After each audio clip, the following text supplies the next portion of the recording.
Hey everyone, welcome back to another episode of Comic Book Weekly. Guys, I'm back. I was out for the week and I was almost going to be on this week, but I am back. I have a really busy schedule, but we had some great news that us as a group want to talk to you guys about. And of course, it's going to be this Spider-Man news, but we'll get there.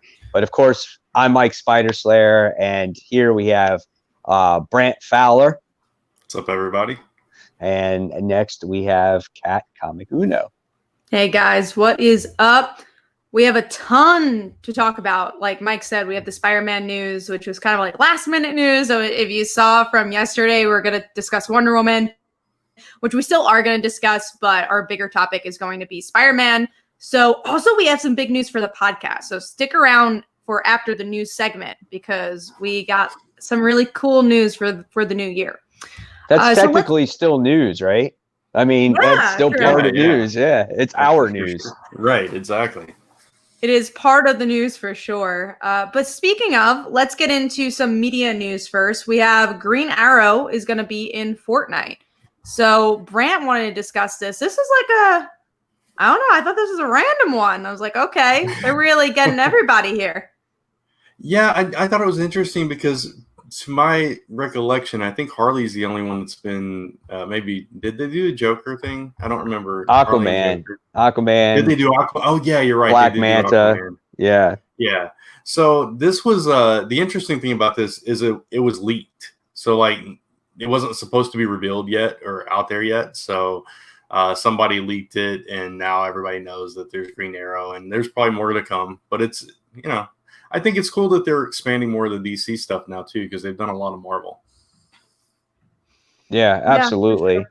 And I just feel like it's basically what Fortnite has become now. It's not just a matter of it's like not just a matter of just like what they can come up with their seasons. It's just like what can companies promote, what companies can they get to, promote. That's what it is, because Fortnite's so huge. It's like, oh, you guys want to pay us to advertise your stuff on our platform? Okay, go ahead. That's what it seems to be these days. Yeah, for sure. Absolutely. Which I meant to discuss this with you guys before we went on air, but like which theme do you guys like? I don't know. I like that one. I feel like it's kind of yeah. And I also like the bubble for the comment stats coming out. I feel like StreamYard did a really good, or we did. I think it was StreamYard. Did a good job with that. Yeah, that right there. Cool. Yeah. So they changed all that, huh? Yeah, they added 2 new themes, so you can So that's cool. So you don't have to cover people's faces, which is nice. Yeah. That's true. Go StreamYard on that one. Let's get into some movie stuff. Well, I see already in the comments that people want to discuss the Superman Lois trailer. Knowing Brant, he definitely hasn't seen the trailer. Oh, I did not even see that was one. I almost wrote in the doc like, why discuss it when Brant probably won't watch it? I almost wrote it on the document, but. To be fair, it was not there when I laid down, and I got up 20 minutes before the show. So. It was a newer piece. It came out this afternoon. It's not a huge trailer. It's like it's not even really a trailer. Yeah. Did they recast Lois? No, she's still Lois, sadly. Yeah, she's still Lois. They highlight family. Family's important. You see the sons. They look very CW. I'm not particularly excited for the show. I think it's a show I'm going to see the pilot, and that's probably it. And I think I'm okay with that. I wasn't excited either, Kat. I was looking at, actually, I watched it with no sound because my wife's not feeling good. So I was like, I wanted to keep the sound down. And I was just watching it, and I'm like, it's not even like the real, like you don't see anything of the real show. It's just like him flying through some weird computer animation, like weird thing. It's not even the real show. So it's just like kind of like an introduction. So it was weird. There was nothing. You don't miss anything if you haven't seen it. Yeah. Yeah. I mean, I like him as Superman. I just wasn't impressed with her as Lois, and I don't know. I'll watch it later. I'll watch it later. I'll watch it later in 20 years. Are you excited for this show? Why aren't you excited for the show? Honestly, I've seen Superman 20,000 times. I'm really just tired of it. I've seen this already. I think there's other characters you'd be able to navigate this with. And I agree. I wasn't a huge fan of the Lois Lane character. I'm honestly just tired of the CW shows in general and like the Berlanti shows in particular. I dropped pretty much all of them. So yeah, that's kind of the reason. I think it's a little bit of fatigue with that. I'm the same way. I'm behind on. I told Kat last week the only one I finished is Arrow. The rest of them I'm behind on at least like a season. Yeah, and I just I need something different, I guess. Well, I feel like what can you do in that Superman show, right? Like how much can you do in it? Like it's obviously going to focus around family based, like Kat said. So it's going to be very CW. It's going to be very dramatic. How much you're going to see probably a lot of Clark in there, maybe more than Superman. And just like how much, if you're looking for a movie type of Superman, you're not going to get that. You're really not. So it could be almost like on a verge of Supergirl. Just, it could be maybe a little bit amped up because it's Superman. I don't know, but who knows? I think I agree with you guys. And I think the fatigue has set in when it comes to those superhero DC shows on CW.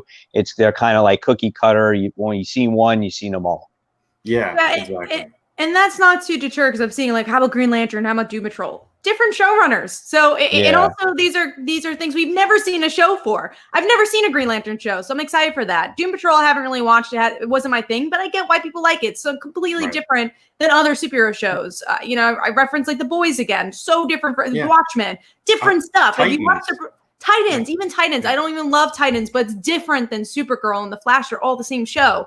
So when you have the same showrunner and they feel the same, again, that's why I'm not as excited for Superman. That doesn't go against the other DC shows.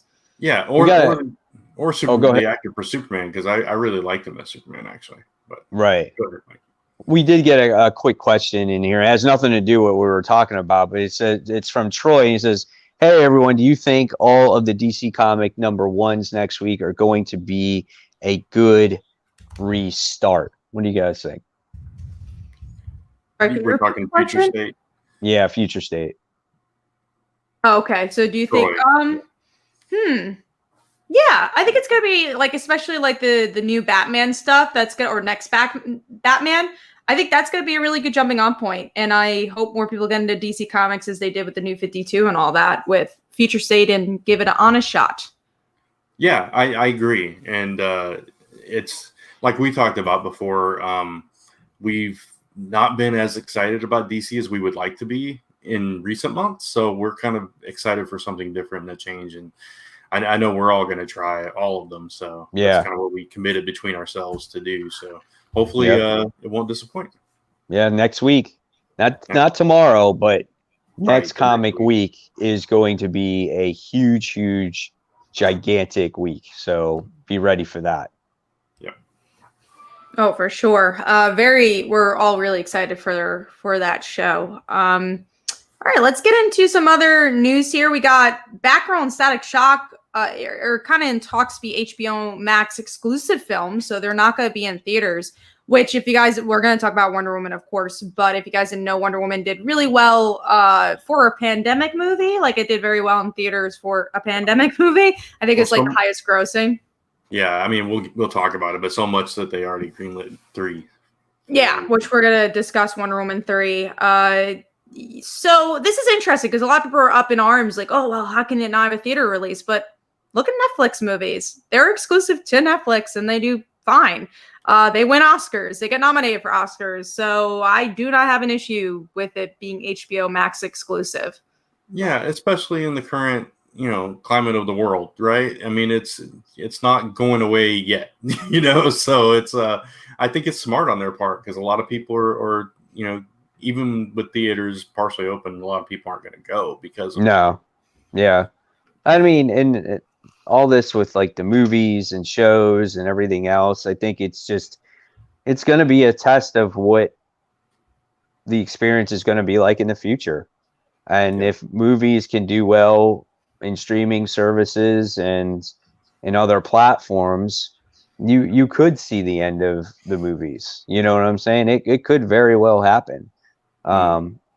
If a movie is good and people want to see it, they'll pay to see it one way or another. You know, so and Wonder Woman is kind of a test to that for this week. Now, it's not maybe as big money making as it would be as in the theater right now, but if it was in the future, like streaming becomes the future and that's the only way you can get your content with a movie, then yeah, it's going to generate more money in the future too. Yeah, not so much for the theaters. Right. Yeah, but for the streaming services or which puts it on there. And it's like most people have, pretty nice TVs at this point. So yeah, so exactly. It's like, what better way to watch it in your own home and eat your own food and whatnot. So yeah, no, and not get sick. Yeah, exactly. I do like going to the theaters for big movies. Yeah. It's the experience of it, but right now it's like I'd rather sit in my living room. So yeah, definitely not going to the theaters anytime soon. So I agree with that. Let's see. We have more, but I thought there was like another question. Maybe I missed it. Anyways. All right, next up is no more Zack Snyder movies. So that's been confirmed after Justice League. There's no more, which I'm okay with. I know there's fans of him, but I haven't really enjoyed many of his films. Besides Watchmen, I do like his Watchmen. Other than that, I'm not a huge fan of his work. So hopefully he can maybe explore either other franchises or maybe do his own thing. That'd be kind of cool. Like Sucker Punch, I know, was a big hit for a lot of people. So it'd be cool if he does like more of that stuff. Yeah, I liked Sucker Punch and I liked Watchmen. I just did not like his DC stuff at all. So, I mean, I don't want to go into it. I don't want to be too negative. Batman v Superman. Yeah, so I'm good. Let's move on from that. I agree. Now, big topic here we're going to discuss here, which is Wonder Woman 3 being greenlit right away. And we're going to talk a little bit about Wonder Woman 1984. Me and Brant saw it. There won't be any spoilers here, so if you haven't seen it, that's okay. We're not going to spoil the movie, but we're just going to talk a little bit about our overall opinions on it. I don't know Brant's overall opinions. He doesn't know mine. I haven't really talked about the movie just because I feel like there's just been so much discourse about it. Like, what the hell do I have to say that's different than anyone else? Or, I just didn't really want to be part of it. But I'm just going to say my final thoughts here about Wonder Woman. But I thought it was an okay movie. I was definitely really looking forward to this movie. I love the first one, and upsettingly, it was just a very by the numbers film. And I said this when I was watching it. I think it's great characters in a kind of mediocre plot. Sorry for hearing ice. Hold on. In a mediocre plot. So it was a very, very okay movie and forgettable. And do we need a third one? I think that's the biggest thing. Is I don't know if we needed a second one. And I think that's the detriment of the film, is that like what else did she have to say? I do think Wonder Woman as a character had a lot to say, but I don't know if that second movie proved it. Maybe in the present film it'll say more, but yeah, I don't know. It didn't really prove that for me in 1984. It's hard to talk about this without saying stuff, so my thoughts are going to be very minimal here, and I'm going to have to talk to you, Kat, at some point about this movie. I'd be excited to talk about it. I watched it with my wife, my brother-in-law, and my mother-in-law, and none of us liked it. So well, there you go. We're maybe on the same page here. Okay, it was a collective kind of. You guys are making me scared to watch this movie now. It's very long. I had to watch it in 2 parts. I didn't watch it all the way through. All I'm gonna say is I'm disappointed with how some of the characters were handled. And I wasn't crazy about the overall plot, the overall pacing of the movie, and there was a lot that could have been cut from this. So that's kind of my thoughts on it. I didn't love the sequel. I love Gail as Wonder Woman. I think the actors that they chose for the roles in this movie were really good with what they were given, but they weren't given great material to work with, in my opinion. Right. I think we were pretty much in agreement on that because I think the actors, for the most part, were really good. Like I liked Kristen Wiig. I liked she Chris surprised Pine. me. Yeah. Yeah, I thought she was great. Again, but her character kind of sucked. It was very mediocre. It was just like, okay, this is what you do. And Cheetah's such an interesting character. And I hated Maxwell Lord in this movie. But Gal, like she's hard not to love. And that's really what brought the brightness to the film. And again, it really, for me at least, it was not the worst superhero movie I ever saw, but it was far from the best superhero movie I've ever seen too. It's just so forgettable, which this movie shouldn't have been. That's a shame. And there was like no real specific reason it needed to be set in the 80s, except not at all. Yeah, the trend that's going on, and other than that, and it's like I don't know if they did a third, I'd want them to be in present day. I mean, now, obviously they're doing a third, but do you think that part of this has to do with like obviously the hype of this movie and the delay of it at the same time, because we've been waiting for it for so long, and we're finally like, oh, we can finally watch it, and then you finally get to watch it, and you're like, oh, it's kind of not that great. It's if you know the characters, Cheetah and Maxwell Lord specifically, I think as a comic fan, you'll be disappointed with the way they were handled. As I think Sweet said it, that it was a good movie, just not a good superhero movie. There were redeeming qualities if you took the superhero stuff out of it completely. Sure. Yeah, I don't even think it's a good movie with like I do think it's a bad superhero movie, but I also don't think it's a good movie just because it's so. My biggest issue is how cliche it is. That's why, like, when I say there's nothing to spoil, there's really nothing to spoil about this movie. There's not anything like, oh my god, that just happened. And I think because we've been in such a dry area of no superhero movies, like, oh, finally we get some new material, and it's just that. It's like, oh, and again, I love Wonder Woman 1, and I was just like, oh, it was disappointing for sure. Yeah. So that's our Wonder Woman thoughts. It's funny because I saw Sweet Exorcist say, "Oh, you're gonna do a watch along?" I'm like, "No, I don't want to see it again." One of these, Maxwell Lord Pascal killed it. He did well with the role. He did well with the role that he was given. That was not Maxwell Lord, though. I thought he was so frantic and sweaty. He was sweaty. It was totally out of character for Max, I think. So whatever. That's sweaty. James Phelps mentioned that 300 is a Snyder classic, which 300 is a phenomenal movie. 300 is really, but again, I mean, yes, that is a comic book film, but it's just DC not stuff. The same. Yeah. It's not superhero DC. Yeah.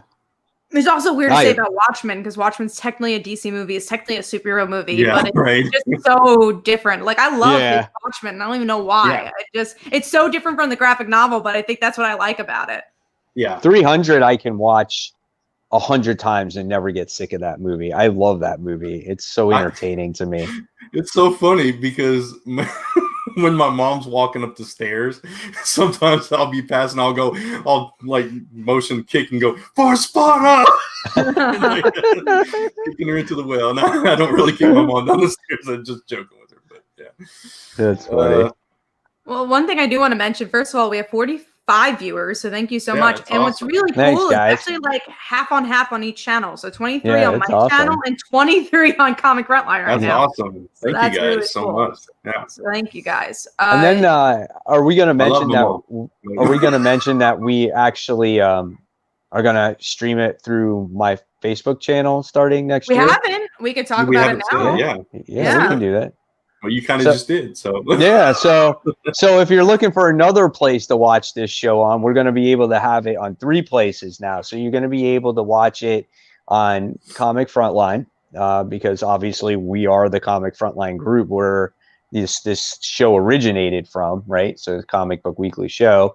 You can also watch it right here on my own channel, Comic Book Corner 2.0, and then you can watch it on actually my Facebook group page.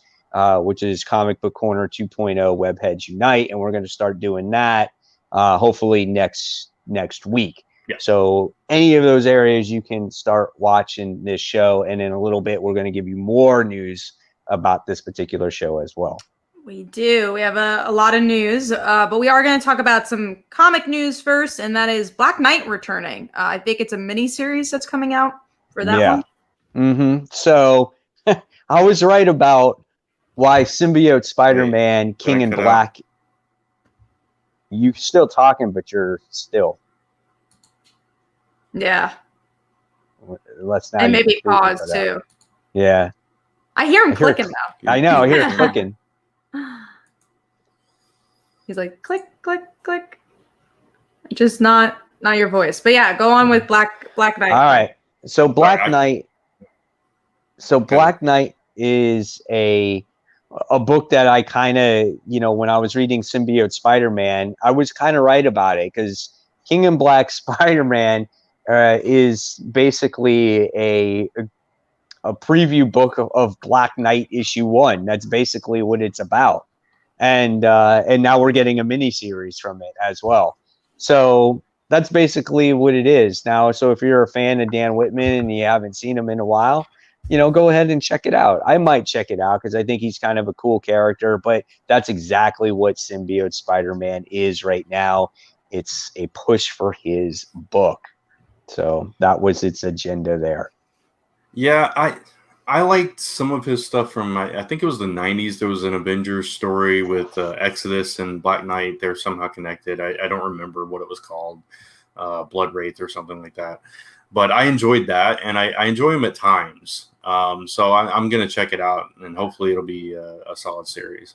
Yeah, it's going to be like him struggling with the Ebony Blade. That's kind of what the story is going to be about. So, yeah, it's kind of cool. All right. And also the Black Knight says, I'm just happy Black Knight is getting any kind of book. Last one was like 6 years ago. Yeah, that was like was it that long ago? Yeah, I can't believe it was that long. Wow. And Sweet Extra says, never cared for Black Knight as a character, so I won't be reading unless it ties into something important or when it comes to Marvel Unlimited. We'll have to see. Good way to go. So last news piece we have here is the big news piece, the one that we changed the title for, and that is Spider-Man's new suit. So we're going to actually pull that up. That way you guys could see it if you're not looking at the thumbnail. And you can see this thing, I'll call it. I will give it this a little bit. I don't think the artwork does any justice for this suit. I would love to see this suit with a different artist, maybe in different colors. Yeah. So yeah, the colors are not working for me. Right. I mean, obviously you got all the outlining going on there, and you got all this orange that highlights the character, and it doesn't work. I mean, based on what I see on this cover here, I'm like, I was a fan of the Iron Spider suit. Like, I love that. Yeah. Where does this suit come from? We don't know yet, right? But it looks like it's from Stark Tech, right? Oh, it looks could like be, it. Or maybe it's his own tech. Who knows? What I don't like is that he looks like a teenager. Yeah, that's true.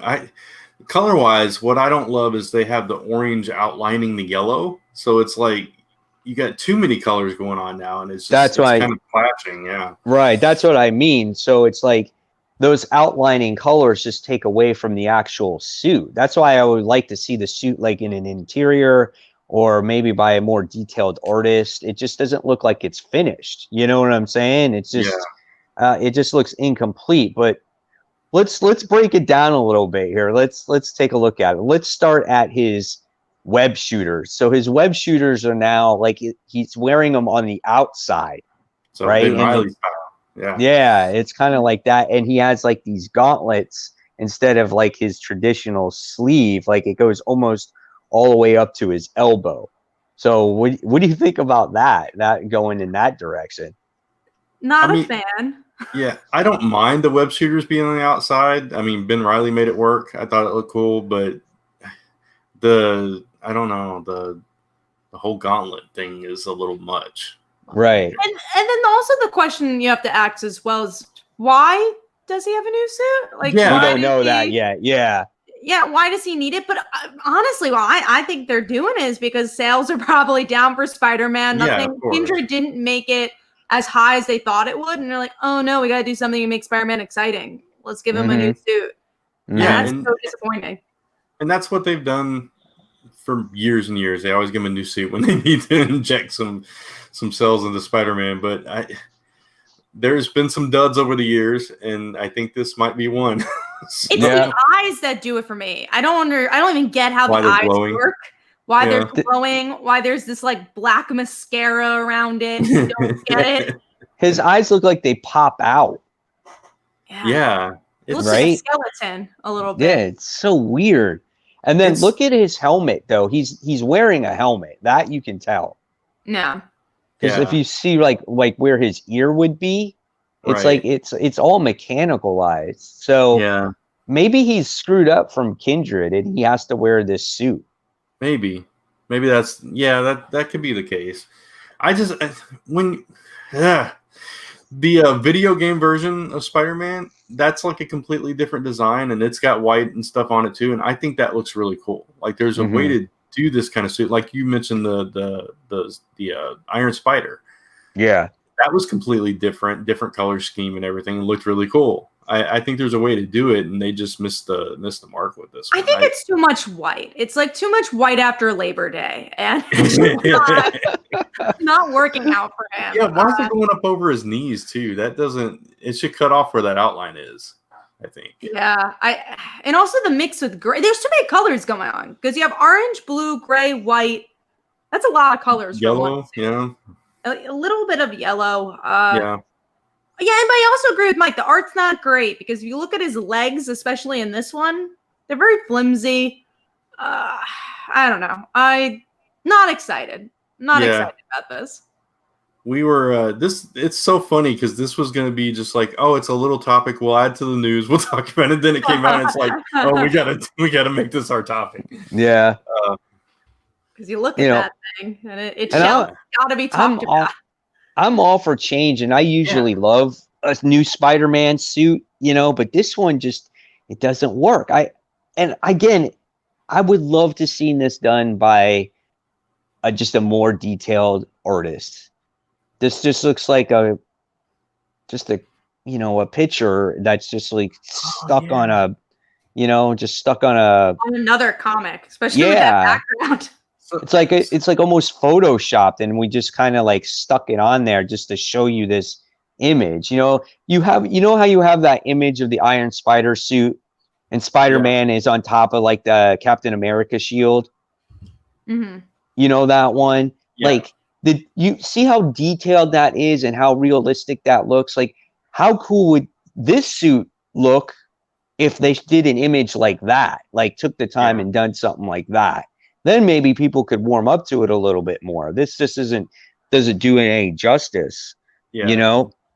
JLS said it. Oh, sorry. Go ahead, Mike. No, go ahead.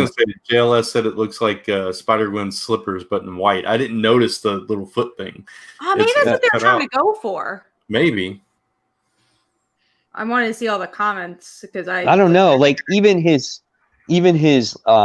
boots, like, they go up to his knees, and he's got like knee guards, and they like around his calves, they like highlight like with neon and everything. It's just it's so out there. I'm curious to see when the debut will be for sure. Yeah. Somebody said it's selling for $20 already? Is that right? What's that? Wow. They're selling for $20 already, the suit. That's crazy. The suit's coming out in next week's issue. Next week, yeah. Yeah. So that's when you'll see it for the first time. So it'll be interesting to see what it looks like in the interiors. And then he's got some kind of like mechanical devices on top of his hands as well. Like up there too. I don't know. What does he do when he touches his spider on the chest? I bet you that something happens there too. I hope so. At least do something with the ugly spider, because otherwise I don't really know why it's there. Hopefully it makes sense. Well, I know that these next couple issues are supposed to be very big for Spider-Man, which I'm hoping it will. We'll talk about this week's Spider-Man as well.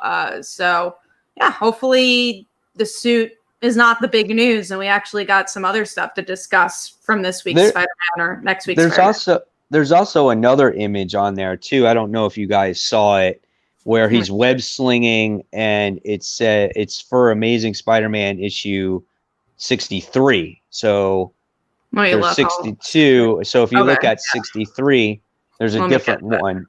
I don't know if this one looks any better. I think this one looks worse. Yeah. It's just, again, it goes back to this like Photoshop, same background. So issue 63 has it looks like J. Jonah Jameson driving a car, and it's got like them filming Spider-Man. Yeah. At least that was like connected to the story. Because this is 62, so this is I don't even know when that one's coming out. So this is actually going to be a little while from now. Yeah. So it might not even be connected too much to what's happening, the big thing that's happening this January or whatever it is.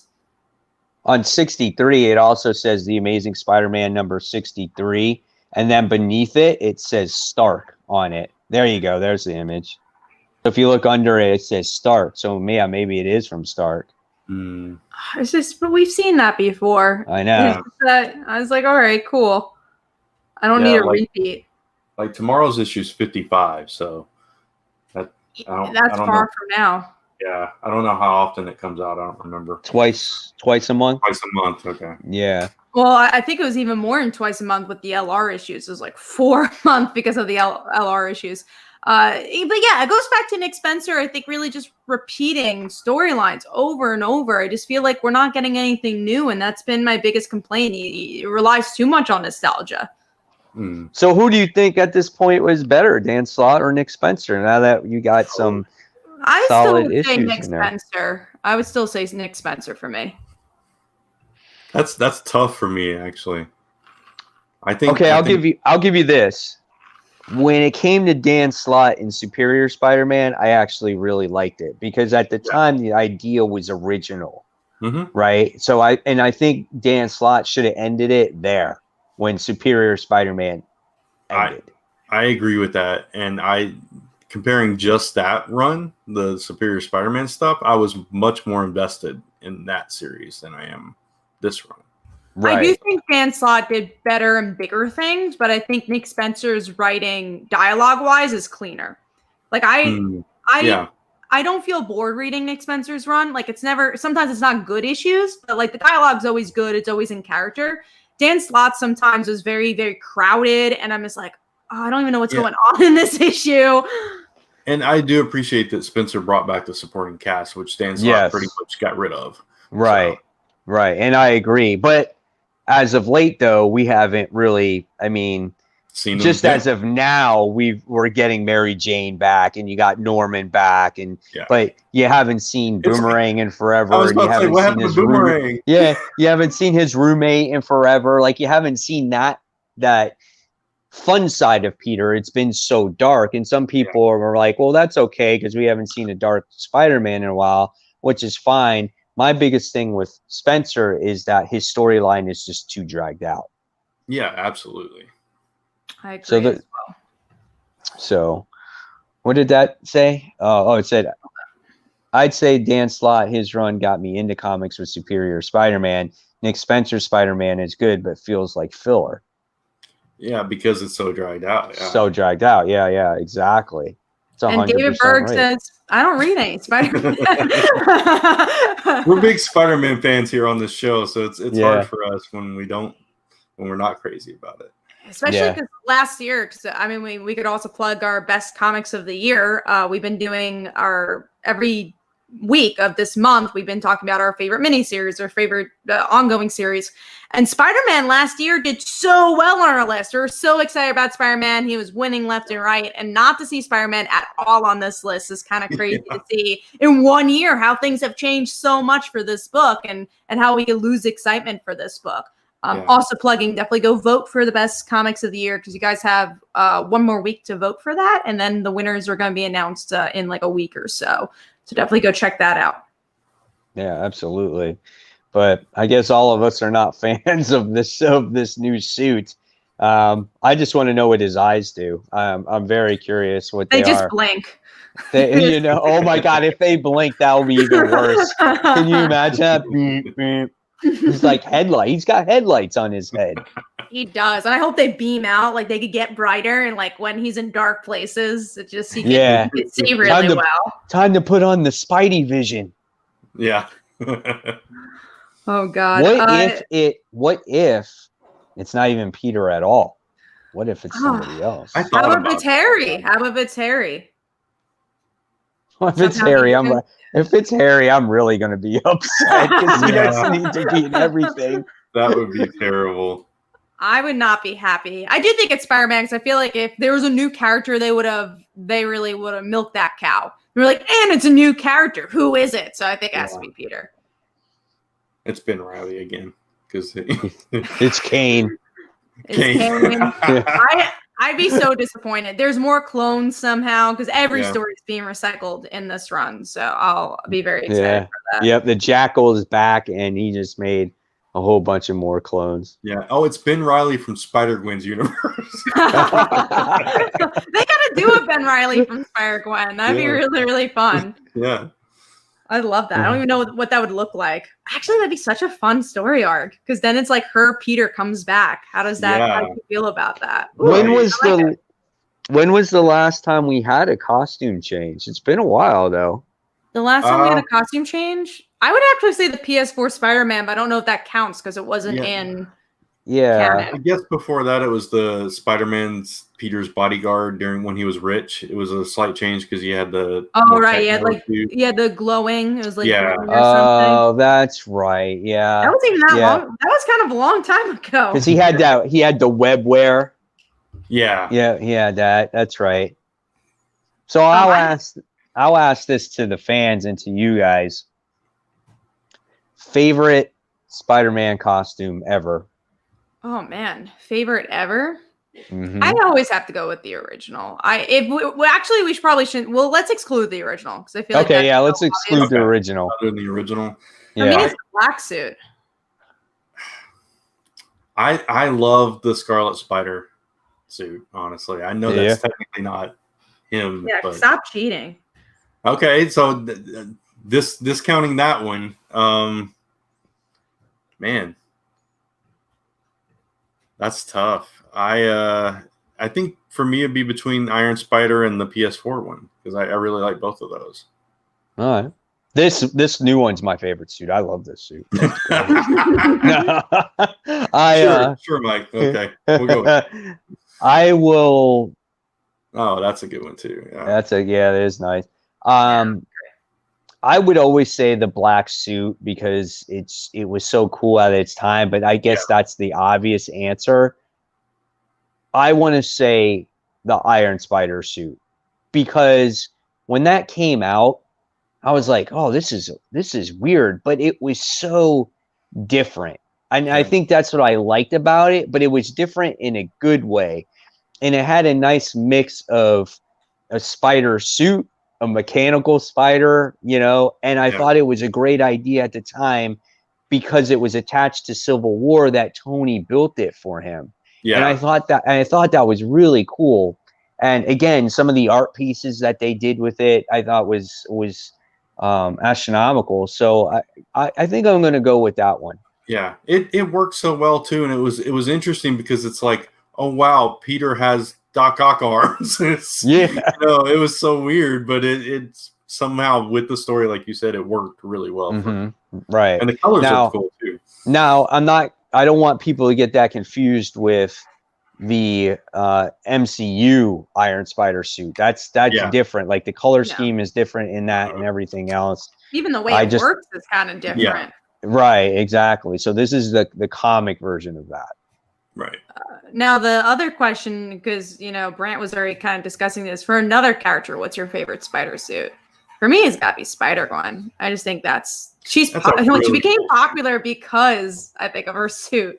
Yeah, that's a really cool suit. I'm still gonna stick with Scarlet Spider, just nostalgia wise. I just loved that at the time.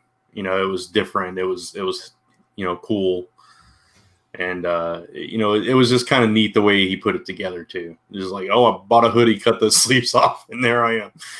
It's definitely a classic. What's your favorite, Mike? That's not Peter's suit. Not Scarlet Spider. Well, it was it Ben Riley, just the one with it's the web shooters on the The outside? one that became Yeah, that Spider was Girl. his first suit, or was that his second suit? Was that his first one? That was when he took over as Spider-Man. Right. Okay. Yes, yeah, and when he took over for Peter Parker. Right. And I liked when he wore the web shooters on the outside. And you actually got to see the cartridges around it, kind of like Spider-Girl, you know? So, and then just the way the spider was, I like that. And I hate to say this, but I also like Julia Carpenter's black suit. When she wore that suit. Yeah. Absolutely love that suit. Yeah. That was an awesome suit. Like, I love that suit. Mm-hmm. We do have a comment from Sweet, which I didn't know about this, but he said that the next Batman is going to be appearing in tomorrow's Dark Knight. In the Dark Knight thing? Yeah, this week, Dark Knight's Dark Multiverse issue. Huh. I didn't know about that. I didn't either. I don't know if I'm going to get it or not. We'll see. I wasn't planning on getting it. I wasn't either. Let us know if that is true. Yeah. Dark Multiverse, so then I'll have to pick up another freaking multiverse book. Another like $10 multiverse book. I don't know if I want to get a $10 book, but next Batman, I'm sure, is going to be a big character, and Tim being a big character. So I'm interested to see if that'll get for hot bucks tomorrow. We'll see although it would be today, and I didn't really hear anyone talking about it. Yeah, that's true. Maybe because of the holiday too, and a lot of people are getting their books right now. Yeah, David said he just bought it. Should I flip through right now? Do it. Help us out. Yeah. Yeah. Let us know if we need to go and buy it. Right? Is it going to be a spec book? Right. I'm usually pretty good at hearing those things. I was surprised I didn't hear anything about that. Yeah. That's Kat true. usually tells us. Yeah. Like, I try. Although, like, we at Newsroom are kind of off this week, so that's probably why we don't have as much we have to do for this week because of the holiday. It's a thick one, he says. Yeah, well, you gotta look through. Well, that's the Spider-Man news. We're gonna talk about the big news for us. So Brant's gonna talk about this because he did the most work for it. So we'll give him the glory. Okay. Do you want to screen share the pre-launch page? Yeah. Yeah, I have the pre-launch page. So, and I'll also put in let me put in the comments first. Yeah. Right. Okay. So here that way you guys can check this out, and please follow the page because that extremely helps us out, and we will. So Comic Frontline is coming to Kickstarter later in late January 26th is what we're targeting. We are launching a Kickstarter for an audio version of Comic Book Weekly for season 1. So this will be all the episodes from March to June, and we're doing a cleaned up audio version so you guys can take it on the go. Trying to get into new places, iTunes, Spotify, all that stuff. So we're really excited about this, and we've been working really hard on this project behind the scenes. This is the first time we've really talked about it publicly, so you're hearing it here first. And so go follow the pre-launch page, and if you have a Kickstarter account, you'll get a notification when we go live, so you won't miss the launch. Yeah, and just to mention, I guess, do you want to talk a little bit about some of the tiers to tease what we got coming up? Yeah, we got all kinds of stuff. We're doing the Make 100 initiative, so we have this custom USB flash drive that's going to have all the episodes plus bonus material and everything that'll be available. There's some cool viewer experience stuff that we're doing. So, like, we're going to create a segment for you guys to come on the show, and that'll be one of the tiers. You'll get to pick a topic and talk about it for like 15 minutes. You can sponsor an episode, and there's a super fan experience where you can get all kinds of cool stuff and be on the entire show. So all kinds of really cool stuff for you guys to check out once it goes live. We'll be talking more about it as it gets closer and going in more detail about some of the reward tiers and all that. But definitely please follow it and spread the word. There's I didn't put a banner up. I'll try to put it up real quick, but there is a short URL that you can go to, comicfrontline.com/CBW. Will take you right there. Also, another tier that I think is really fun because a lot of people always recommend us do stuff and recommend to like read certain books. So one we have is you could recommend a single issue for us to read. It could be, something that came out that week or a book that you really love, and we could obviously get it digitally or something. So just in case we can't get it.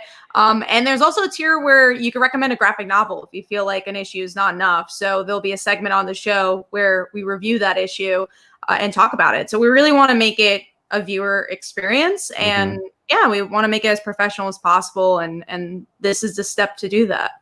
Yeah. Right. Yeah.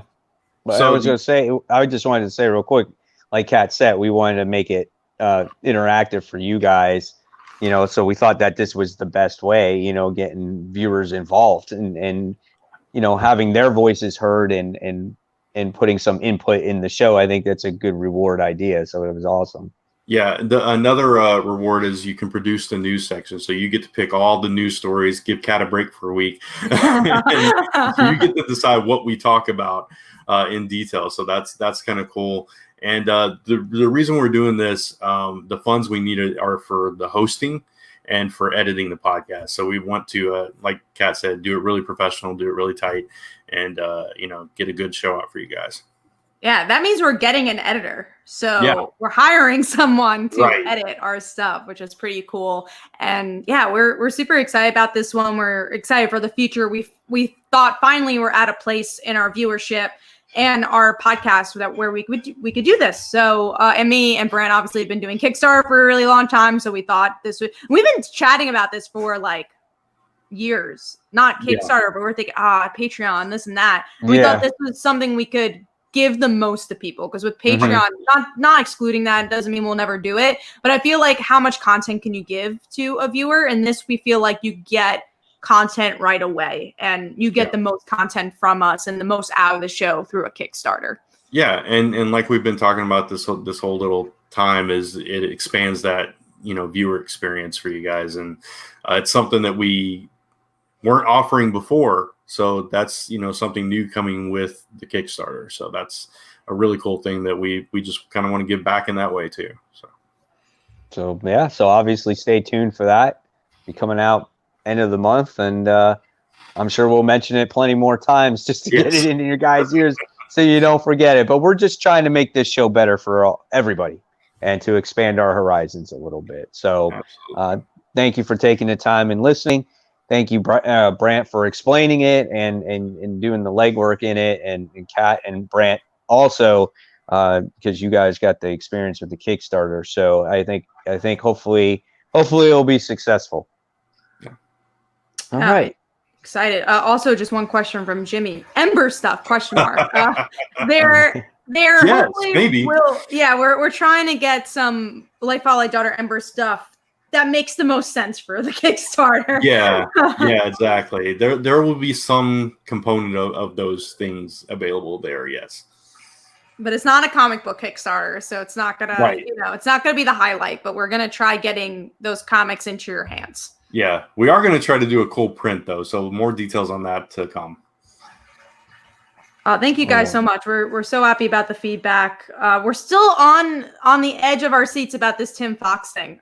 Still haven't gotten any real confirmation if he's in that comic. Yeah. All right. So in the meantime, I guess it's time to talk about those comic books, right? Yeah, let's do it. All right. So just to let you guys know, as usual, this is the spoiler warning. So if you have not read your books, like me, I have not read most of my books, there will be spoilers here. So I think I read about 6 books. I had a total of about 12 or 13 books. And the last time I read a book was on Wednesday. So I think I forgot a lot of stuff that actually happened. And with Christmas, now you know how I feel. I read all my books on Wednesday. Yeah, and I can't stand that.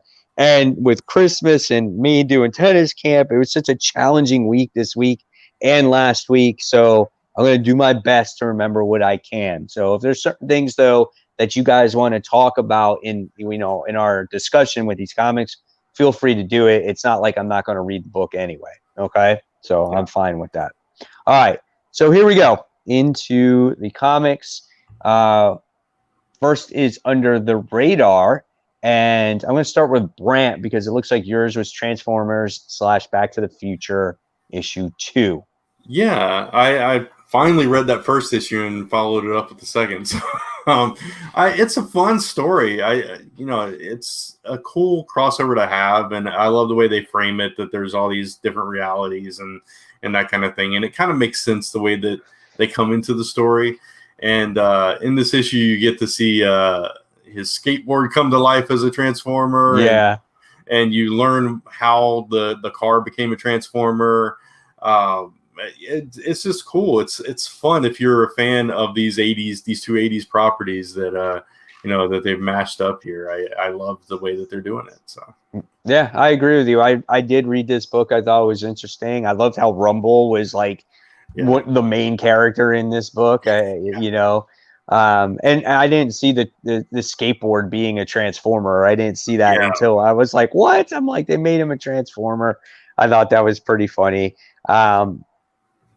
I probably reading them back to back was better to read than it was separately, because the time that the first issue and second issue came out was a huge, huge difference, because IDW has been struggling getting out books on time. Right. They've been delayed. So it was like, by the time I read the second issue, I was like, okay, I have to remember exactly what went on in the first issue.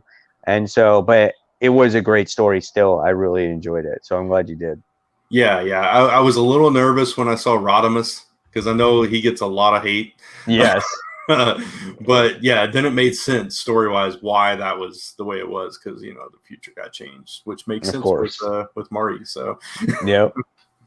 I just like how they always go back to his hometown, and it's just like completely messed up. It's so funny. It said like Decepticon symbols on it and everything. It's cool. All right, so Kat, so you were under the radar with Scumbag issue 3. I read this issue as well. Yeah, it was a pretty good issue. So we get to see his scumbag ways. There's this bomb that he gets a hold of, and he has to save the city. And of course, he does everything wrong, and he throws it to the bar that we first met him at, and everyone turns into gold, and he like kind of kills everybody. I just enjoy the very different worlds coming together, and it's a solid read. Okay, so I was. I read the book and I'm like, okay, I'm getting tired of it, right? and I was like, because again, it's reminding me of Deadpool, and there's nothing changing and everything like that. I'm like, this guy's going to be a screw up all the way through, right? And he's going to be ragtagging along with this high-tech agent, and everything's going to happen in his favor on accident. Like, I've seen that before, right? But when I got to the end of the issue, it got me hooked again, because it was like, he got everything that he wanted. He wanted his fancy car. He wanted his robot sex doll. Like, he got all that stuff. And now it's like he's going to be doing these missions in this car that flies, that has missiles. And then he's going to have this girl that's his pilot that's going to be flying this car. So everything that he's wanted, he has. But now he's still got to do these missions. So it kind of got me back on board again to see where it was going to go. I'm not a real fan of the antagonist of the book, but I don't know. We'll see what happens with it. Hopefully the story gets a little bit more in depth, though. I want something more from it. I agree with that, for the story being more in depth, but I'm just having a fun time with it overall. Only read issue 1 of Scumbag because the art changed through 3 issues. No, so the art's going to pretty much be the same because it's a creator own. I don't see that changing. I hope Scumbag ends at issue 6, miniseries, hopefully. I also don't know if that's going to happen, but you never know. I feel like they never announce those things with Image Comics. They're just like, and it's ending. Right, exactly. So, and I don't have an under the radar because I didn't finish my books. So I'm going to leave myself out of that. We'll jump into the big book, probably one of the biggest books of the week. And this is King in Black. This is issue 2. This book literally takes place a millisecond after Eddie Brock's fall. So, and I thought this was a pretty good issue. I want to hear what you guys thought about it before I talk. I read it. So that was cool. I read it because there's no books out. So I was like, why not? I'll read King in Black. And it was good. Like, I liked it. Again, do I need issue 3? No. But I enjoyed what I read. I liked, Venom might die. We saw a little bit of Eddie's son, his powers, and where that story is going. And I like that the Marvel Universe was a lot more involved. Like, I love seeing Jane. I love seeing the Human Torch. And that's what you want from a Marvel event. So overall, I enjoyed it as a second issue. But it just still is not hooking me enough to say I need to read, 8 issues of this? I don't know how long this event is. It's only 6. I think it's 6. Only 6. I might read it digitally, but it's also a little hard because Future State is going to be so many books. I'm reading almost we are reading every Future State book, and there's some weeks where I'm reading 25 books, and I haven't done that in a really long time. So I don't know if I'll even have time to read King in Black, but I might read it digitally. Yeah, gotcha. I actually really enjoyed it. I'm glad that Eddie landed and he wasn't still falling from Venom. But other than that, I love that they're making it, feel like a big event. Like you said, Kat, Jane appearing and doing her little part, which, was nice. And then everybody saying oh, I can't stay, can't do this, I got to go. I thought that was handled well. I thought the rescue and reveal of Dylan's powers to everyone was handled really nicely. It wasn't as good as the first issue for me. I think there was a few missteps through it. Some of the pacing was weird, like Spider-Man just showing up the second he fell and saying, "Oh, I couldn't get to you then, but here I am." Stuff like that could have been a little bit stronger, but overall, I thought it was a good follow-up issue, and it still got me hooked for the event. Yeah. I liked it too. I thought the same thing. I mean, Spider-Man showed up in a panel, I think, what was it, last issue, and he's like, "Oh, I'll be right back." And so he shows up here and gets him right after the fall or whatnot. And I thought that was kind of emotional. I really liked the moment when Eddie was dying, but at the same time, you saw Dylan's powers be used to expel the symbiote from Eddie's body, and you got to see how happy Reed was. He's like, "You're the secret weapon." He's like, "This is amazing." Like, he got all geeked out, and he didn't even realize that Eddie died at that moment. Right. And it was such a crazy moment. And so it was emotional for Dylan, and it was emotional for everybody. And it's kind of like they really don't have time to really mourn Eddie because they got all their own stuff to do, which I thought was cool, which is quite interesting, even though at first they're like, well, we need to bring him back because he's important. But then as soon as you find out that Dylan is the one that could save everybody, it's kind of like, well, I guess Eddie now is expandable, Yeah. So I thought it was a good issue as well. The artwork was still pretty good. You wind up seeing, obviously, everybody now all the characters are nullified. So the symbiote did take them over. So all those nullified variant covers that you see out there, they're actually in the comic book now. It's not some fake thing. So I thought that was kind of cool that they incorporated those variant covers into the actual story. So that's neat that they did that. Yeah, I agree. So overall, pretty good issue. I liked it. I agree. I like the first one better as well. But always the first issue to a major event always tends to be the best because just like, it's always that oh shit moment. Like this is huge, right? And then now you gotta get into the meat and potatoes of the story. Like, how do you get now to the end of the story? And see how it pans out. So I enjoyed it. And there's questions in here, and then David's just like, did Eddie actually die? Well, probably not. He's probably still alive because you see him in multiple covers. So he's obviously still alive.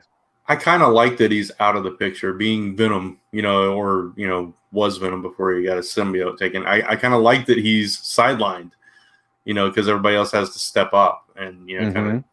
So it's interesting to take your main guy from the event out of the event.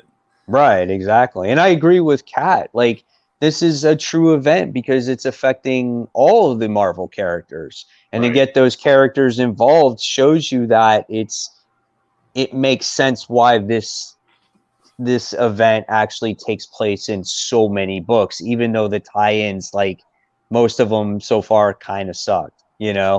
except for, I think Spider-Woman was actually pretty good because it had to deal with her main story. Venom, obviously that ties in, to the minute detail of what was going on. And then Black Cat was actually really good. I wasn't here to talk about that last week, and I'm sure you guys talked about it, but I love that issue. And so far, that is the best tie-in book of the entire King in Black series.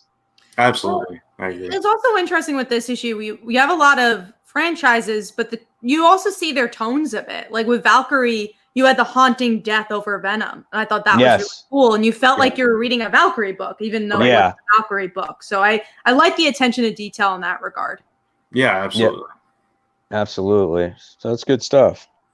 So King in Black, not bad. Going to continue on to issue 3, see how it develops.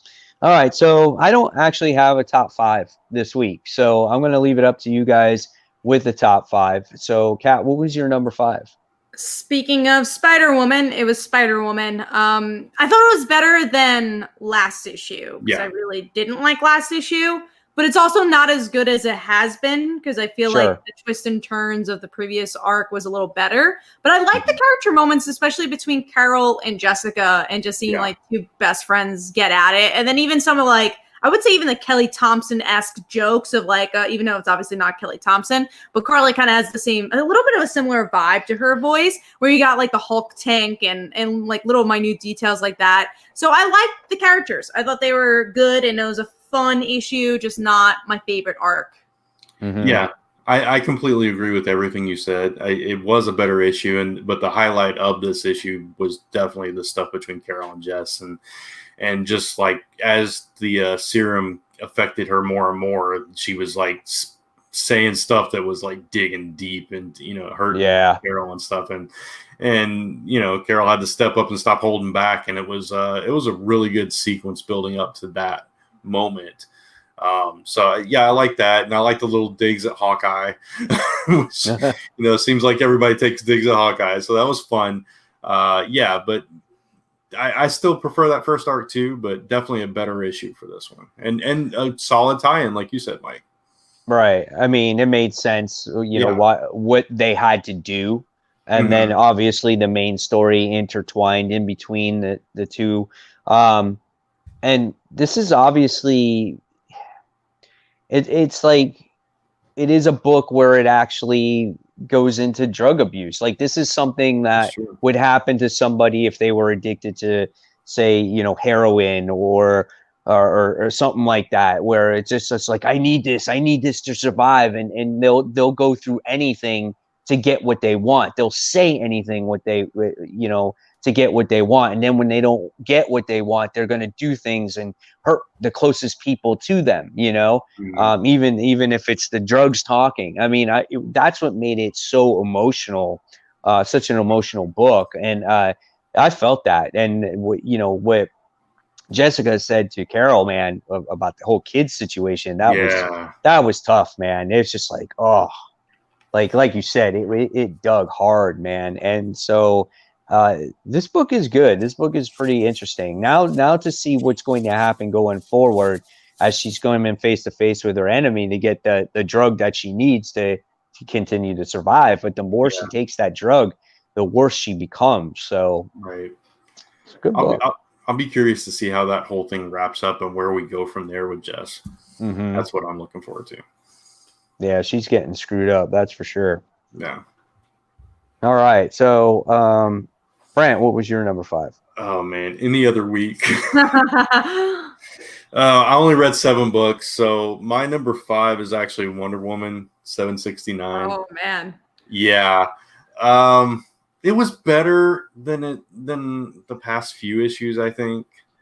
This was the whole battle with Liar Liar and her fantasy world, her delusional world, which, I thought that was fun, at least.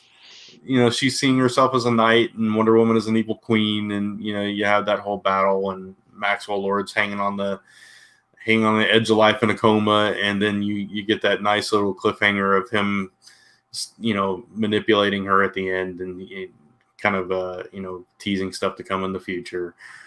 So it was okay. It was a decent issue. I'm waiting for the new. That's it though. That's it. Right? That was the end. Oh. Yeah. Oh well. So and that was Tamaki's story arc. I feel like basically. something happened there, though. I feel like it's future state. That's what happened. Oh yeah, future state for sure. But also, yeah, she got detective, so it just was shuffled. I feel like in a different world, maybe we would have gone a stronger Tamaki run. Right. Yeah, maybe it was. Maybe it had to be condensed because they knew future state was coming. So I don't know. It could have been so much better because that very first issue was so good. It was. It was also the art change really didn't help it. Yeah, I agree. So all right. So Wonder Woman will be forgotten very soon. yeah. All right. So the next book that we're going to be talking about is our number 4, because we talked about Spider-Woman issue 7. So we're going to jump into number 4. And so, Brent, I'll start with you this time for your number 4. My number 4 is Amazing Spider-Man 54. Is it 54 LR? Whatever. LR, Yeah. LR, Yeah. Again, any other week. It was better than most of the LR issues, I think, because you got to see the kind of the culmination of them coming together and facing off against Sin Eater, and Sin Eater taking himself out, which was unexpected, taking Julia out as well. And that I think that was the most interesting part. The stuff with Norman, I didn't really care about until the end, and Harry, Kindred wasn't really much of a factor here. It was mainly about Sin Eater and the supporting cast here. So I don't know what happens now that Madam Web or the new Madam Web is gone, and how's that? I forgot. How did she die? Because I did read this issue, but I don't know if she die. She sacrificed herself, right? Huh? Yeah, Sin Eater shot her. So whatever that means now. Oh, that's right. Away, He shot her. He absorbed her power. It drove him mad to see everything that was going on. So he shot himself. Yeah. And so now what happens now that he's dead? Do all those powers go back to those people again? Right. That's a good question. I don't know. Hopefully we find out for the next issue. They kind of left it on a cliffhanger on that. Yeah. I thought this issue was better than what we've been getting, honestly, because I like that we started out with like a reprint. Like I thought that was that was cool. That was cool. Yeah. That was like good writing. I was like, oh, that's interesting how they like tie that together. And I like the Mary Jane and Norman stuff. I enjoyed that. And that was more than half the issue. I didn't care about Kingpin. I'm like, okay, who cares if he shows up? I honestly don't care about the spider heroes, but then I did like Madam Web. So overall, it was a more entertaining issue than I expected. And absolutely. Spider-Man. Yeah, I completely agree with that. So that, again, it was a stronger issue than we had been getting with all these LR issues for sure. But did you see the note at the end of the book? They're like, suicide is a serious thing. Like if you're thinking of committing suicide, please call blah, blah, blah. I was like, dang. I was like, they got serious on that one. So that was a good message to put in there. But I'm trying to remember. So why did Norman come with the Kingpin? I think they're just teaming up. They're just teaming up, right? But it's like I wonder, like, are his sins really gone then? Is Norman just been acting this whole time? That's a good point. Yeah. But that's going back to now that Sin Eater's dead. Right. Everything's been retconned, and it's pretty much all the villains are villains again. And Mary Jane's walking into a trap, though, so he was plotting that even before Sin Eater died. Yeah. Because he knew she was walking into a trap. Yeah. Right. Oh, that Norman. So, I don't know. You never learn with him around. Can't trust him. Nope, never. And Mary Jane didn't, but kind of did. Yeah, exactly. It was all for Harry. Yeah. It was all for Harry. Look, I'm here for Harry and Pete. I don't give a shit about you. That's basically what she was saying. I did like that, though. It was like, I'm never going to trust you. I don't believe you, but, I'm here anyway. And also, Right. she's going to be eating dinner with Harry soon, so that'll be nice. They're going to have a nice Friendsgiving coming up. Yeah. Nice So, one. all right, Kat, what's your number 4? Mine was Scumbag, so we talked. Oh, no, mine was King in Black. Sorry. Ah, King in Black okay. was number 4. Gotcha. All right. So let's move it along then. Let's go to number 3, Brant. My number 3 is Spider-Woman, which we just talked about. That was Got it. Scumbag. There you go. I read right. King in Black digitally, so I didn't have it physically in front of me. So I was like, oh, wait. Yeah. Nice. We're out of big books now, so it's just the tough Yeah, one. there wasn't We many are. big books. No, there wasn't many books. Number 2, Kat. Spider-Man. We already talked about it. Brant. Transformers Back to the Future. We already talked All about right. And it was under the radar. it. Yeah. So now it goes to the moment that everyone's been waiting for all of 5 minutes. That is our number 1 book of the week. And Brant, what was yours? King in Black. King Black. Kat? Mine was Family Tree. We actually did not talk about this one. Did not talk about. I did yeah. read Family Tree. All right, good. This was a Yeah. solid issue because we get to see how I forget the main character's name, but the guy Meg or the guy, the son. brother. Yeah, Oh, I don't forget his remember his name. name. I forget Yeah. his name. son brother meets up with wife person. Yes, yeah. and we get to see how they met, and I thought that was kind of interesting in the way they weave that together. And there's definitely some action building up with Meg and the government and all that. So we get a little bit behind the curtain of the future, which is kind of cool. Yeah, and basically it's like they're about to like destroy Meg at the end of the last issue, right? Is that how it ended? Yeah, it ended with Meg doing some crazy tree stuff. Yeah. So it's such an original book, and it's coming to an end also, right? I think we're getting to the end of that series. Next is issue 12, I think. So we have like 2 Yeah. more issues left of that one. So Which I don't that- mind. I feel like that's a series that was paced pretty well. And I'm like, oh yeah, it makes sense. Yeah, it makes sense to end it because once people all become trees, well, what's left to talk about, right? I mean, but it's interesting, it's just mother fights for her daughter no matter what, even if she becomes a tree. Just such an original series, though. I would never think that we would have a tree apocalypse in the comic book series. And all about family. I really like this series a lot. And if you saw our best comics of the year, we picked Family Tree a lot, as well as Red Mother. Because it's funny, David said, you guys need more indies. Your top 5 can't all be Spider-Man. This week was a strange week. The indies that came out are not indies I read. So it was like, I don't even remember what came out. Gideon Falls, I think, came out, like stuff like that, which I don't normally read. But I did get Outcast, and I don't like it. So Outcast has literally there's 6 pages that are blank, and that's part of the story. Yeah, there's literally this is a page. Oh wow, that's terrible. And I was reading it when my brother was here for Christmas, and he doesn't live here. For people that don't normally watch Did they forget to trim it?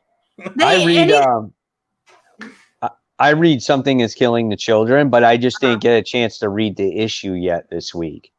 So I didn't do that. I read Family Tree. What else? Scumbag. I read that. I read a lot of indies. Yeah, I read Exo-Man of War this week. Me and Brian have to read a lot. If we're writing indies, it would be kind of weird not to read a lot. Not read a lot. I also got another new number 1 issue also that came out about some painting thing. I forgot what it was called that I have to read also. It's a new Image comic that came out.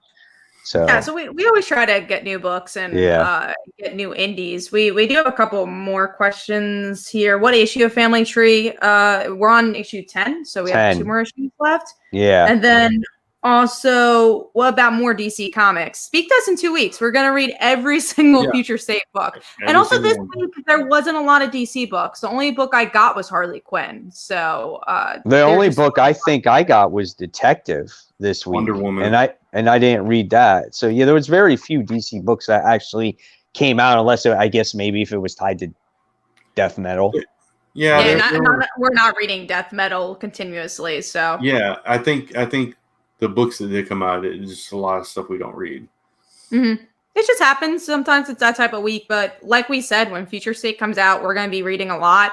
It doesn't discount the Marvel and indie books we'll be reading then too. Oh, yeah. And there's just so many more books coming out because we're still kind of living in the post-COVID world. I feel like there wasn't a lot of new titles coming out until now. We're getting like, especially these next couple of months, we're going to get a lot of new titles. So I'm excited for that. Any opinion on death metal? Last 52. Well, like we said, we're not really reading death metal. It's not my thing. I've read most of the issues actually just because of work. And I think the only one we've universally agreed on was that Last Stories one shot because it had really nothing to do with death metal.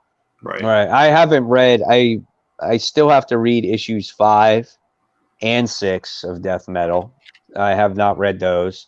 The book that you just talked about, the Last Stories ones, that was the last one I read, and that was really good. But yeah, I'm over death metal. It got too crazy for me, and I just don't like when a series does that. Yeah, that's a great comment. We read a bunch of stuff from all of those. So yeah, we really try to share the love for all comics, and obviously like talking points, it does end up being DC Comics and Marvel just because we know a lot of our viewers read that, but we also read a lot of indies and we try to share the love. The amount of times we talk about Red Mother on this podcast is crazy. And also we also try to spread the word about like Kickstarter stuff. Like I love reading comics in all different places. Like I'll read a webtoon almost once a day, usually not superhero related, but I love seeing different stuff. Yeah. S&. Down says, did you finish your master's degree like 2 years ago? That's how time flies by, man. That's how time flies by. Yeah, it's crazy. But I put Boom Studio as like one of my favorite I did publishers too. Of the year because they have done amazing things in these past couple years. Such great books. Especially this year, what I really enjoyed is that they released every single issue. One was a slam dunk for them. Even if like I didn't particularly like it, like it was still selling so well. Like Seven Secrets sold so well, and that is deservingly so. I love Seven Secrets. It feels like I'm watching an anime every week it comes out.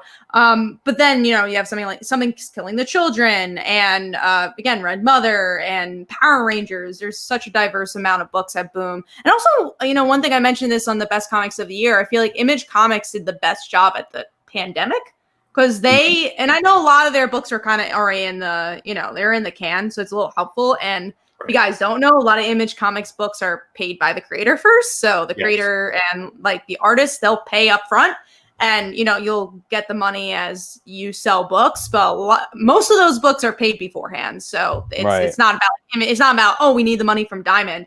So that's why Image Comics kind of, not saying that's the best way to release comics, but that's why you didn't really see much of a change there. Yeah, absolutely. All right. So here we go. So we're going to move on to the chopping block now. So, Brant, Exo Man of War? Yeah, I'm done. Really? Oh, man. I know you really I only read the first issue, so I'm curious how that went downhill for you.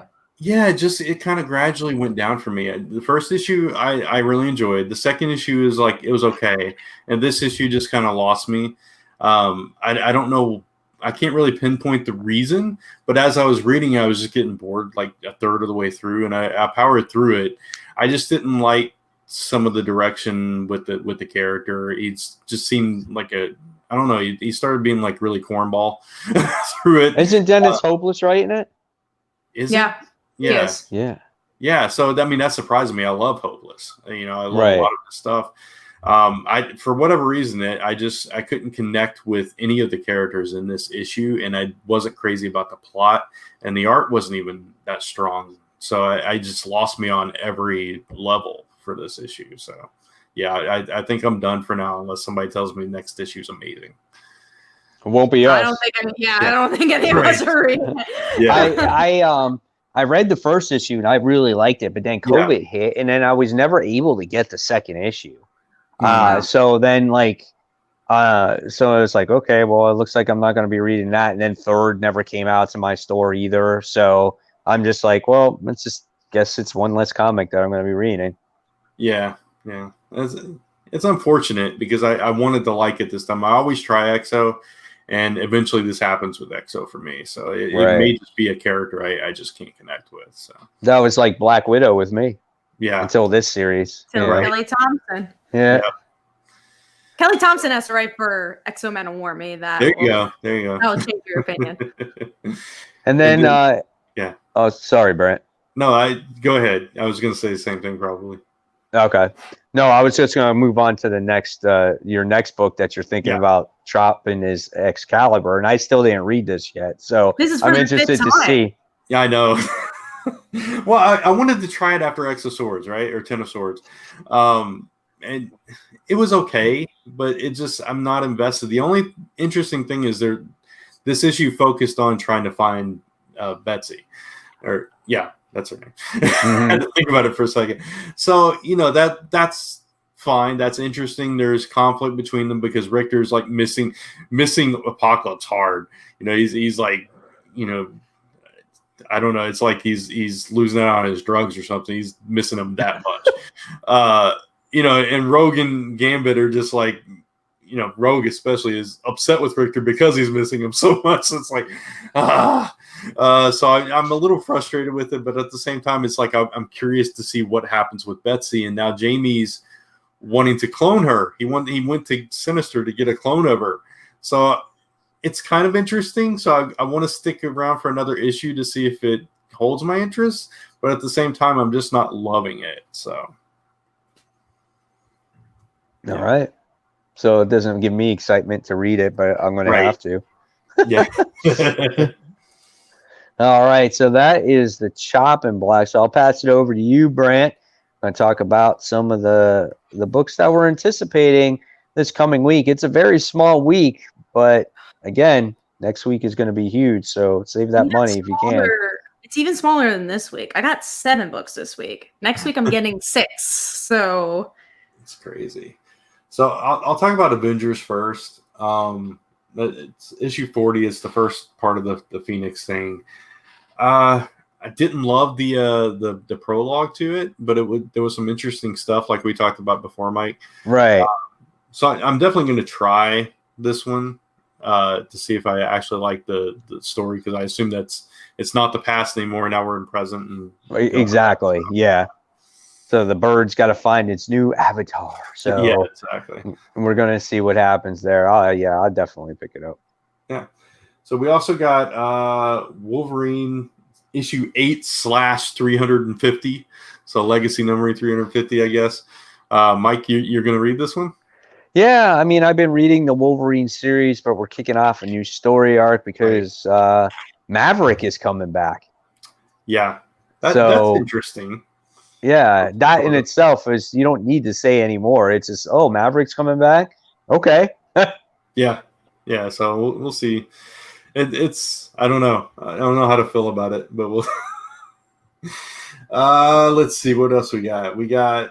Oh, this one's gonna excite Kat. Power Pack issue 2. Power Pack. The reason I'm going to the comic book store tomorrow is for Power Pack. No, I would go either way, but the reason I'm excited to go tomorrow is because of Power Pack.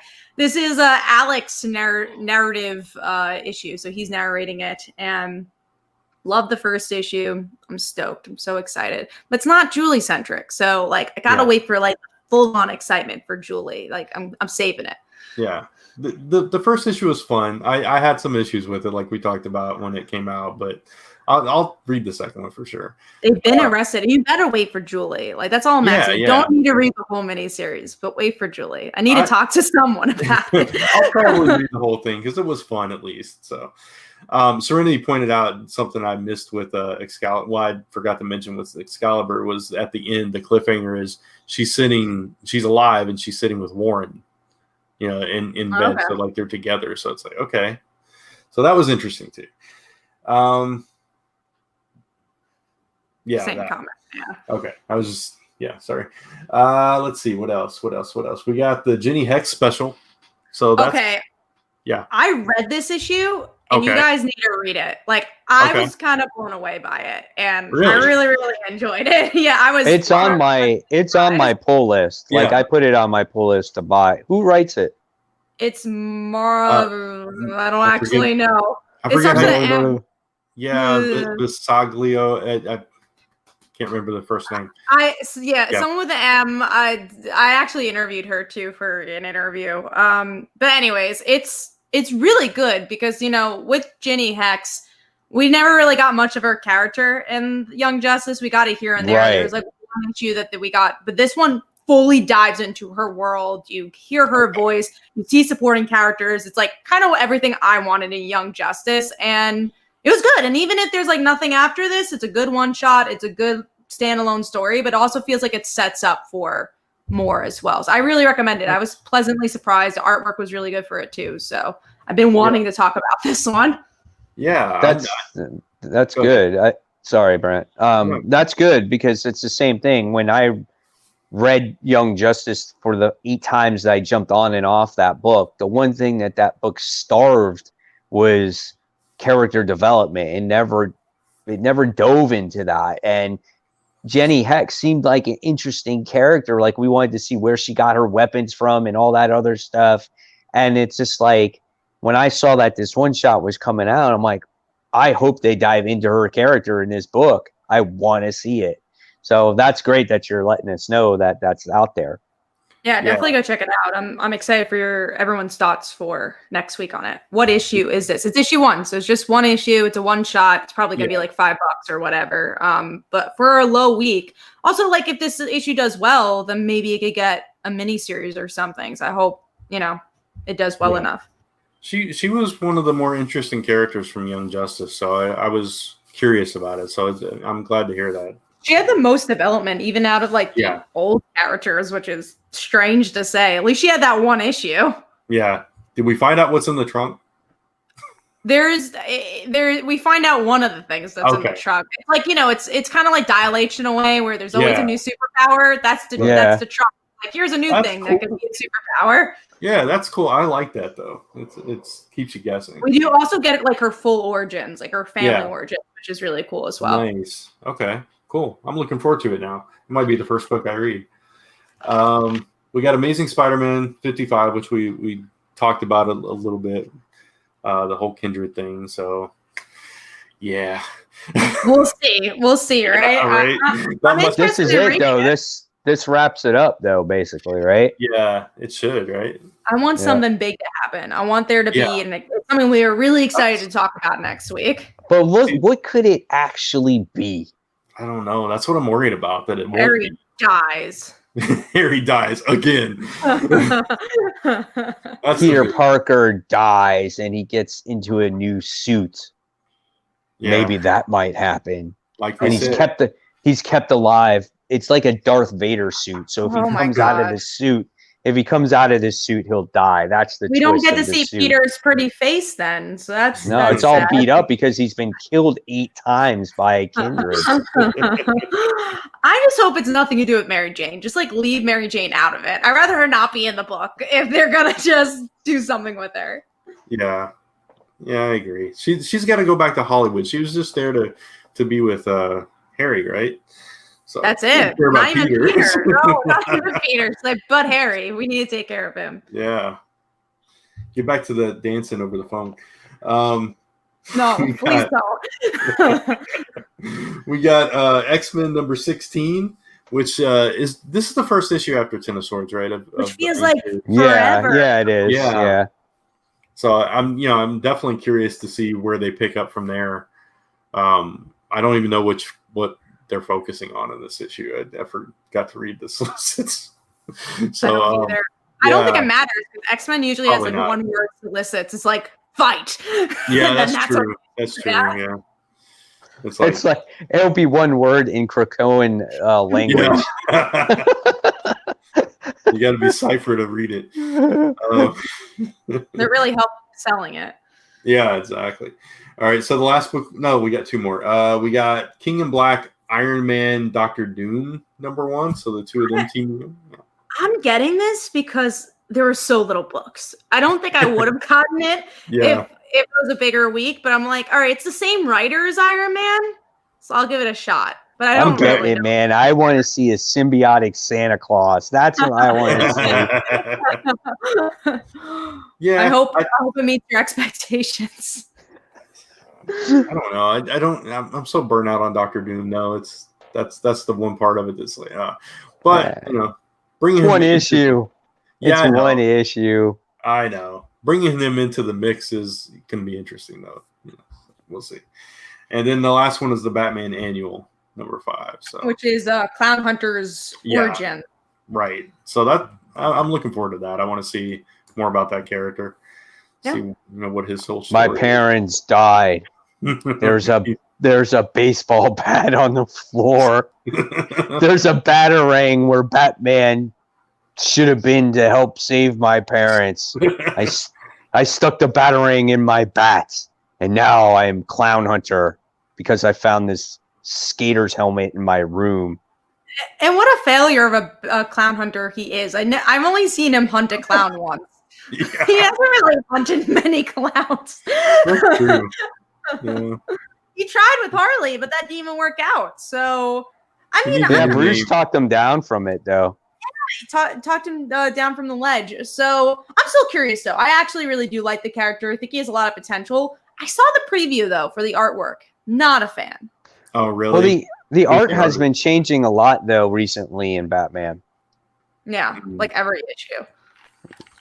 Gotta see who the artist is now. Batman Annual #5.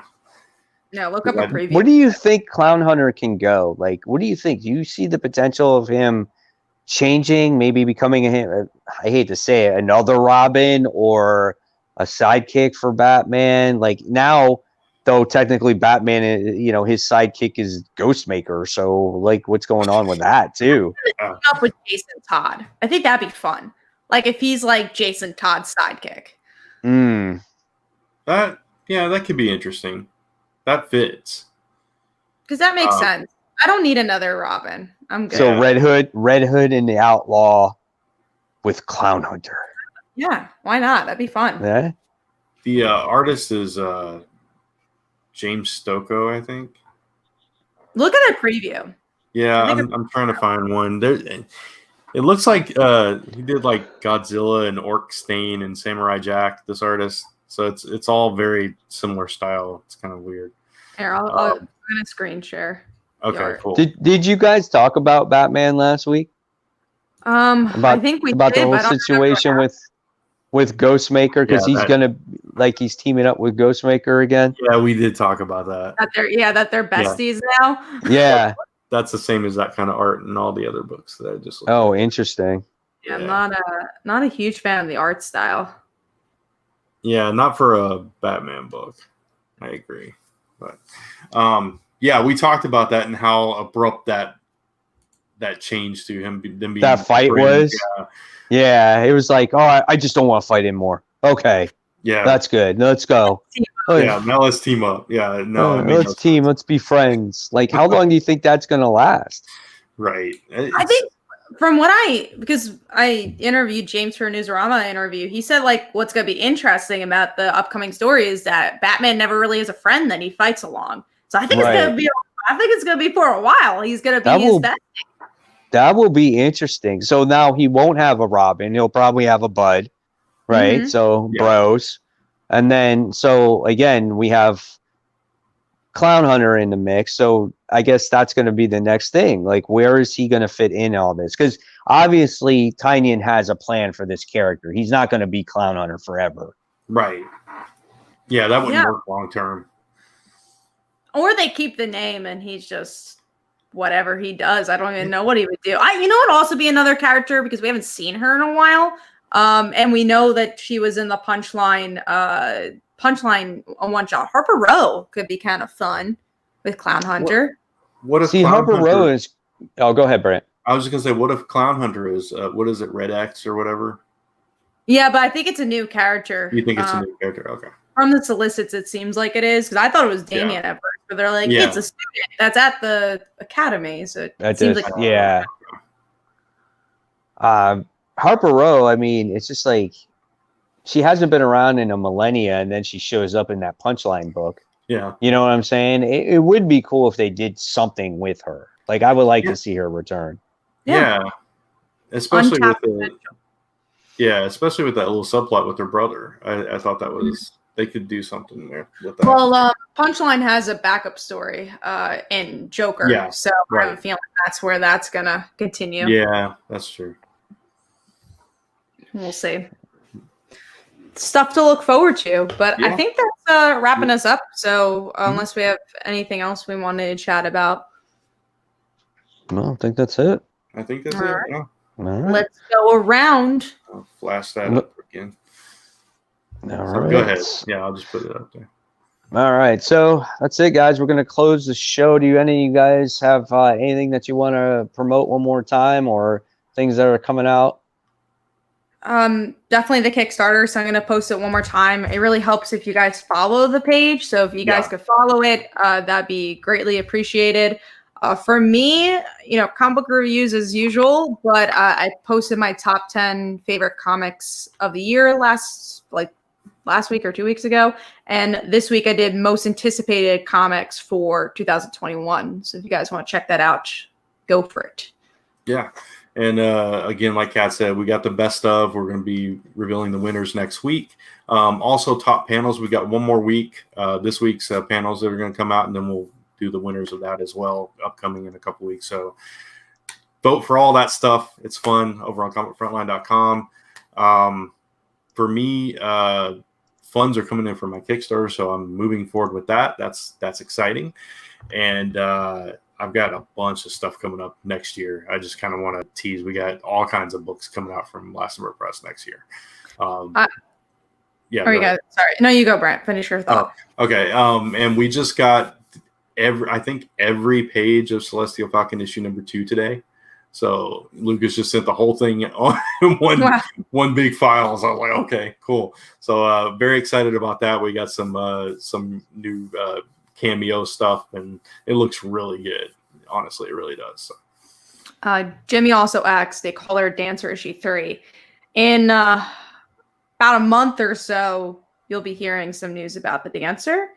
Yeah. Issue 3 is coming, but issue 1 has something to say still. So just look out for that. The thing is, we're fulfilling Like Follow My Daughter first. I guess I could say it here. We're doing a colored version of issue 1. It's been done. So we're doing a Kickstarter for it right after Like Follow My Daughter is fulfilled. So look forward to that. It'll be a colored version.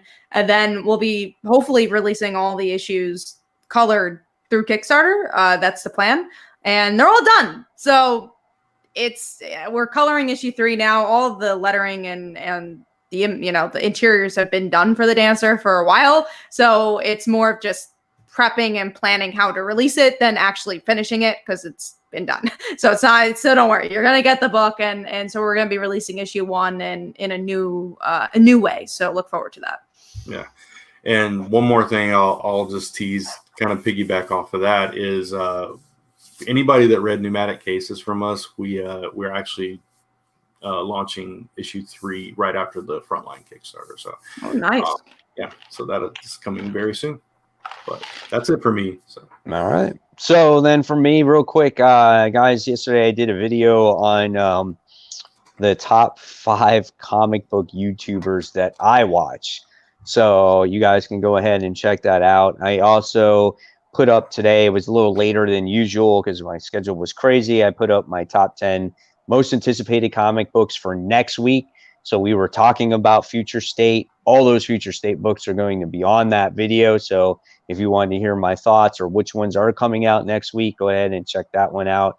Look for a comic book haul tomorrow. That will be out sometime tomorrow. Not exactly sure when. And of course, since I don't have my own Kickstarter, again, I'll promote our Kickstarter. Just go ahead and follow that page. So if you want to just show that link one more time, just go ahead and follow that page now, guys. Even though you can't back anything, like Brant and Kat said, it helps the page right from the start. Yeah, and it helps us have the strongest launch possible too. Right. So with that being said, we're going to sign off for the night. We're going to end the show. So thank you all so much for watching. Of course, as usual, if you like this stream, go ahead and give it a thumbs up.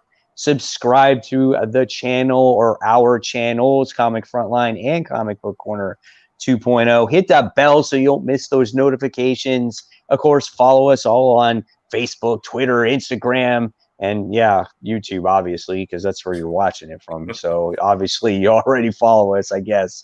So with that being said, guys, we're signing off one final time.